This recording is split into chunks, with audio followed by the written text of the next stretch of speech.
Dans cette vidéo, nous allons le voir le changement de variable. Proposition, changement de variable, c'est un difféomorphisme.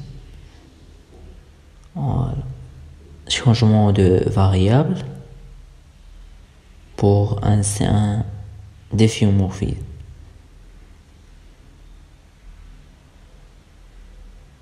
C'est un difféomorphisme.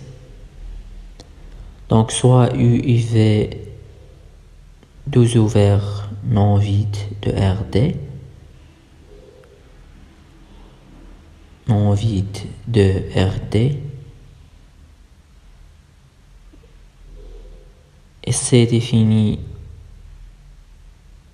de U dans V, c'est un difféomorphisme. Alors F de B appartenant à B de RD, voilà, à B de RD, pardon, ici.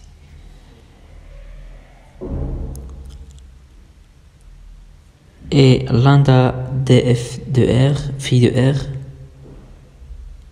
égale à l'intégrale de la matrice jacobienne, de la valeur absolue de la matrice jacobienne d lambda G. Maintenant, je vous donne le théorème de changement de variable dans RD, qui dit soit U et V deux ouverts non vides de RD, et fait une application définie sur un ouvert U dans V, un autre ouvert V. Donc, cette application ici c'est un difféomorphisme. Alors, pour toute fonction f définie sur V dans R+, mesurable, il est mesurable. Et la fonction composée f en phi de la matrice jacobienne qui est définie sur V dans R par plus, il est mesurable. Et on a l'intégrale sur phi de U, f d lambda d égale à l'intégrale de f en phi fois la matrice jacobienne fois la valeur absolue de la matrice jacobienne d lambda d.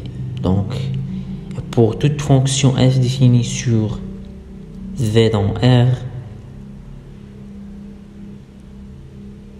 pour toute fonction intégrable définie sur V dans R, f en phi fois la valeur absolue de la matrice jacobienne qui est définie sur V dans R est intégrable, et on a l'intégrale de phi de lambda f d lambda égale à l'intégrale de f en phi fois la valeur absolue de la matrice jacobienne d lambda. Pour la première intégrale, on intègre sur phi de lambda. Pour la deuxième, sur lambda. Voilà, donc l'intégrale sur phi de lambda. fd lambda égale à l'intégrale sur lambda f en phi fois de la valeur absolue fois la valeur absolue de la matrice jacobienne d lambda. Donc pour les coordonnées polaires dans les plans RD, pour les coordonnées polaires dans les RD, soit V défini par le couple R-θ, avec R compris entre 0 plus l'infini et θ compris entre moins P et Pi, avec V égale à R moins privé de l'ensemble des x0, x inférieur à 0, et soit fait une application définie sur un ouvert U dans un ouvert V, qui associe le couple R-θ au couple R cosinus θ, R sinus θ. Alors la matrice jacobienne R θ elle est positive, et puis les bijectifs de classe C infime. L'application phi, les bijectifs de classe C infime. Donc phi c'est un difféomorphisme. C'est juste une application d'une définition de c'est un difféomorphisme. Maintenant, je vois dans un corollaire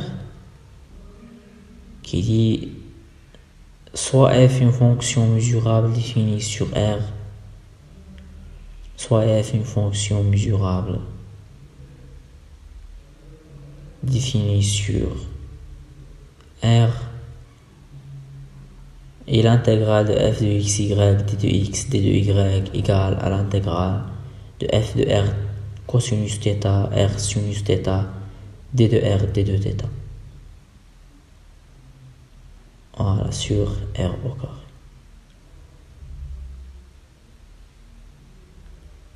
En particulier, c'est f. En particulier, si f est radial, alors l'intégrale de f de xy, d de x, d de y égale à l'intégrale de 2 pi r, f de r, d de r. Ça, c'est juste un cas particulier.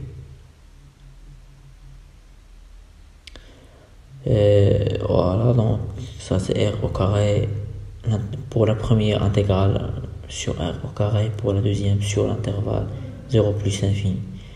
Maintenant, pour les coordonnées sphériques dans l'espace R3, soit fait un ensemble R θ phi, le triple R θ phi, avec R compris entre 0 et plus l'infini et θ compris entre 0 et pi et phi entre moins pi et pi,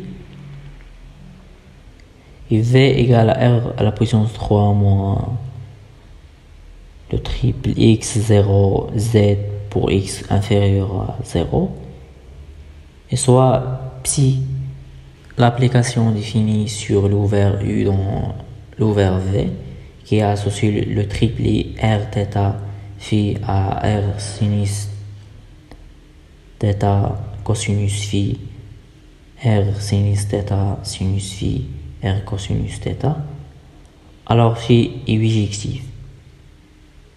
De plus, il est de classe C infini. Et G de phi, la matrice jacobienne, égale à R au carré sinus θ, elle est positive. Donc, psi c'est un difféomorphisme. Donc, psi c'est un difféomorphisme. Voilà. C'est un difféomorphisme. Maintenant, je vais dans un corollaire. Corollaire. Soit f une fonction mesurable positive définie sur l'espace R3, définie sur l'espace R3, alors l'intégrale de f de xy, z, d de x, d de y, d de z, R3 sur R3 égale à l'intégrale de f de r sinus θ cosinus phi, r sinus θ sinus phi, r cosinus θ, R au carré sinus phi, c'est la valeur de la matrice jacobienne. D de R, D de θ, D de phi. Voilà, l'intégrale sur lambda. En particulier, c'est f est radial, alors l'intégrale de f de x, y, z, de x, d de y, d de z sur R à la puissance 3 égale à l'intégrale de 4 pi r au carré f de x d de R sur l'intervalle 0 plus l'infini de 4pi R au carré f de x t de R.